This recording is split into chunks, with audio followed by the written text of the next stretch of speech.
A gente queria falar para você de uma forma bem tranquila sobre um assunto importante. Luta-se bastante dentro da comunidade autística para que a gente tenha o diagnóstico mais precoce possível, para que a gente possa tratar, né, qualquer tipo de situação que esteja em atraso. Não é tratar o autista, é tratar o atraso. Tentar levar, mitigar esses atrasos que nossos filhos ou nós, de repente como pessoa autista, de repente possa estar nos atrapalhando ou nos limitando. Então o foco é no atraso e não no autismo. E às vezes a gente fica preocupado que muitas vezes toda essa preocupação pelo diagnóstico parece que está tentando tratar o autista, tornar o autista mais normal, mais apresentável à sociedade, para que eu, como pai, não tenha vergonha dos dedos das pessoas me perguntando. Então, às vezes fica parecendo que nós estamos tratando o autista e não o atraso que de repente limita ou que torna a vida dos nossos filhos mais difícil em relação às outras pessoas. Então, o diagnóstico não vai adiantar. Se ter o diagnóstico não vai adiantar se você não entendeu qual que é o foco da situação.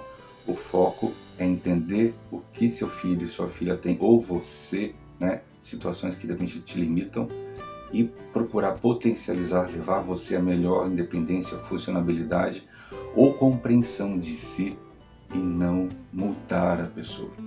Fiquei assustado, e esse exemplo eu dou sempre, de um casal que levou o filho para a clínica, para a psicóloga, porque o filho ficava olhando saía de carro, ficava olhando pela janela e os vizinhos ficavam olhando. Nossa, aquela criança, ela deve ter alguma coisa, ela fica parando, olhando pela janela.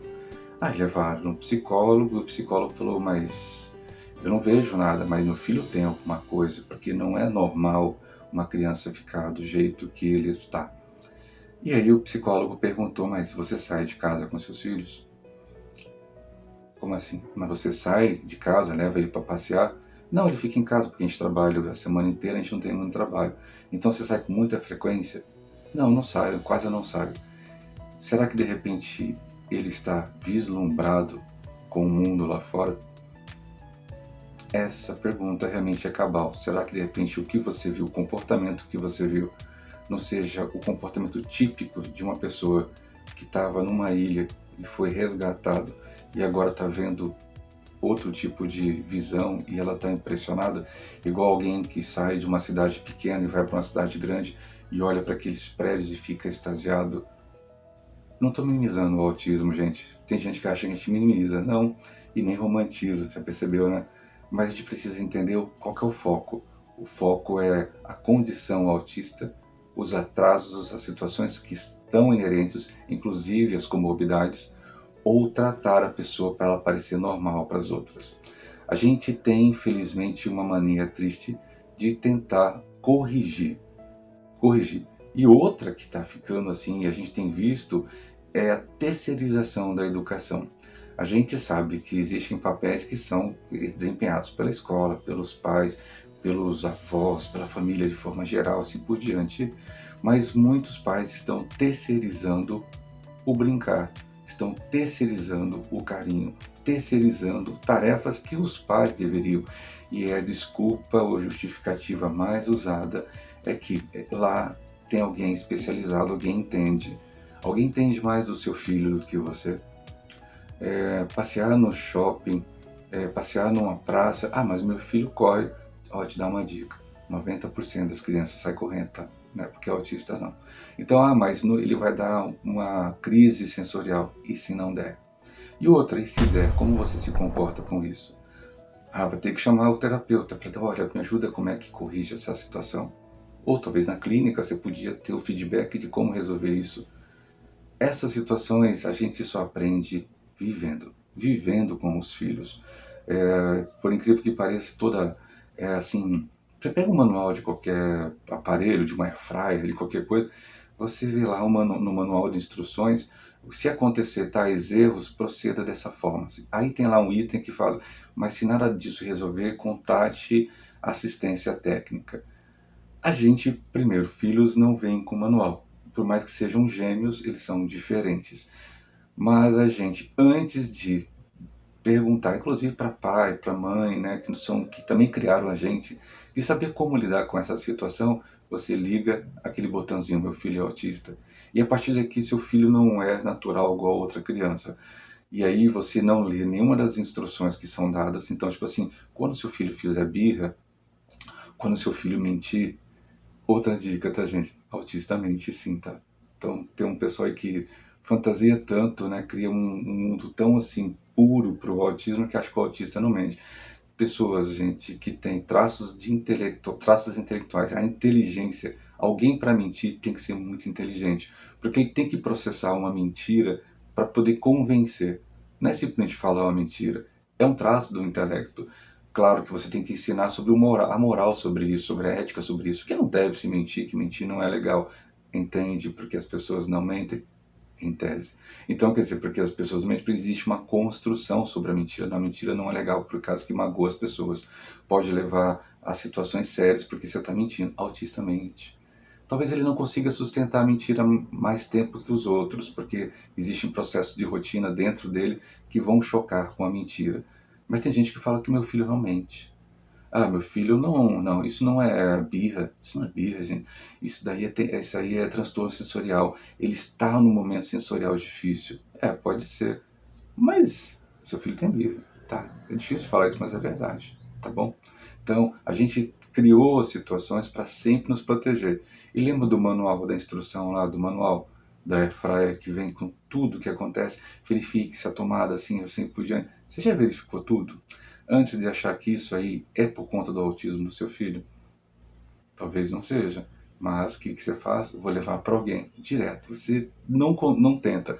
Ah, Alexandre, mas eu não quero quebrar meu aparelho, minha airfryer, né? Então, eu levo já para uma pessoa especializada. Tudo bem, leva, aprende. Talvez nas próximas vezes que der esse problema, você já sabe o que fazer. Para isso existe a especializada. Ele vai explicar para você, olha, isso aqui foi uma coisa simples, é só você apertar esse parafusinho aqui. Com frequência a gente aperta os parafusinhos dos nossos filhos, e quando eu falo parafusinho não tem nada a ver com o cérebro, porque fica aquela associação, né? Ah, ele tem um parafuso solto. Não, parafusos, a gente, Isamitiba falava muito sobre isso, que a gente está transformando essa geração, oferecendo para ela uma alternativa de ser parafuso de gelatina. Assim que acho que Isamitiba falava, que você não pode apertar, você não pode corrigir, não pode dizer não.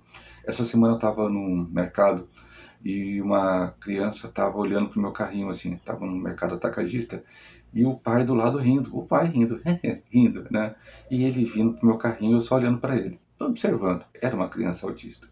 Então veio, o menino veio, e ele foi lá e pegou alguma coisa no meu carrinho. Aí o pai ficou rindo. Aí eu peguei, abaixei, fiquei nos olhos, na altura dos olhos da criança, e falei, olha, como é que é seu nome? Aí ele não respondeu. Isso não pode, isso não é o seu tá ali no seu carrinho, vai lá. De repente o seu pai deixa você pegar lá. Ele pegou, deixou minhas coisas e foi lá. E o pai continuou rindo, não fez absolutamente nada. Aí o pai pegou e falou assim, ah, é que meu filho é autista, né? Se eu falar não para ele, ele vai chorar. Pois é, eu falei não para ele. Ele não chorou. A gente cria muitas vezes uma situação e começa a justificar tanto, e a gente começa a acreditar que isso é verdade. Óbvio que o pai já deve ter feito isso outras vezes, e ele fez uma birra, e o pai, para evitar o espetáculo público, né, que as crianças adoram fazer espetáculo público, autistas também. Nem tudo é sensorial. Às vezes, que eu estou falando, faz parte do crescimento e desenvolvimento. E aí você disse não. Eu lembro meu filho fez uma dessas uma vez no mercado, e ele se jogou no chão e começou a rodar. Eu falei, tudo bem, pai vai ficar aqui sentado esperando você acabar. E como ele não viu sucesso, ele desistiu e a gente seguiu. A outra vez que ele tentou fazer, eu deixei ele no mercado. A gente não fica bravo comigo não, que eu não fui longe não. Eu só passei os caixas assim. E aí ele viu que não teve sucesso, que eu tinha ido embora, que aquilo não tinha dado resultado, ele parou. E o que acontece? Ele parou de fazer isso. E para quem está criticando essa atitude, o ABA faz isso com seu filho na clínica, tá? Ele diz não para o seu filho, e ao ponto de seu filho às vezes chorar porque está tentando negociar através do choro. E o terapeuta especializado em ABA, muitas vezes ele não quer que seu filho chore, mas ele vai ensinar para o seu filho que esse não vai ter a resposta que ele deseja. Então, quando a gente fala de autismo, a gente está falando de várias outras situações, inclusive falando de você. O seu papel precisa mudar nessa relação. Qual que é o seu papel de pai? Terceirizou a educação do seu filho porque você trabalha o dia inteiro ou porque você não dá conta, porque você tem 5 filhos? Sim, gente, tudo isso é verdade e isso realmente causa maiores transtornos a quem não tem nada disso, né? Como tarefas a mais. Mas terceirizar não adianta. Não adianta você ficar feliz com 30, 40 horas do seu filho na clínica. Inclusive um amigo meu fala, não é questão de quantas horas a criança fica na clínica, é o que ela está fazendo lá e quem está aplicando isso. Então o ABA não é o culpado de nada do que está acontecendo, mas de todo o entorno, de uma mídia que quer vender um serviço, de um pai, de uma mãe que de repente terceiriza a educação dos filhos e a falta de como uma conversa franca do que de repente é o autismo, porque nem tudo é o autismo. E aí a gente fica numa situação de sinuca de bico, e o que eu faço? Pois é, o que você faz? Assiste a gente. Vai vendo que a gente conversa por aqui, conversa com as pessoas próximas a você.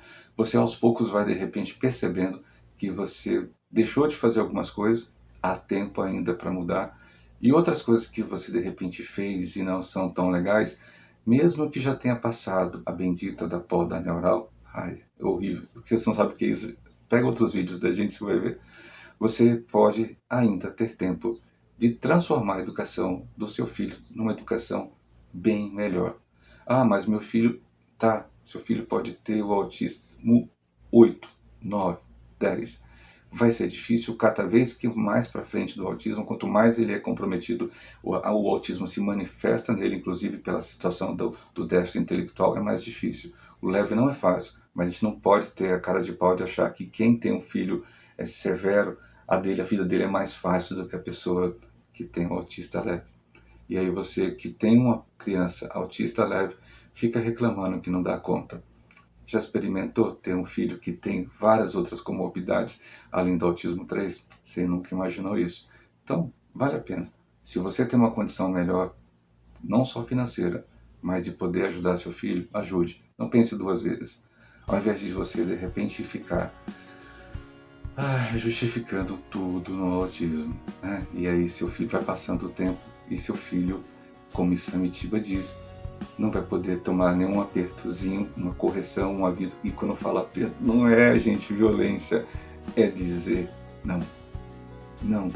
Aprenda a dizer não para o seu filho, para que você não precise enviar para a terapia, para que a terapeuta diga não por você. Ou o mundo, né? Até mais.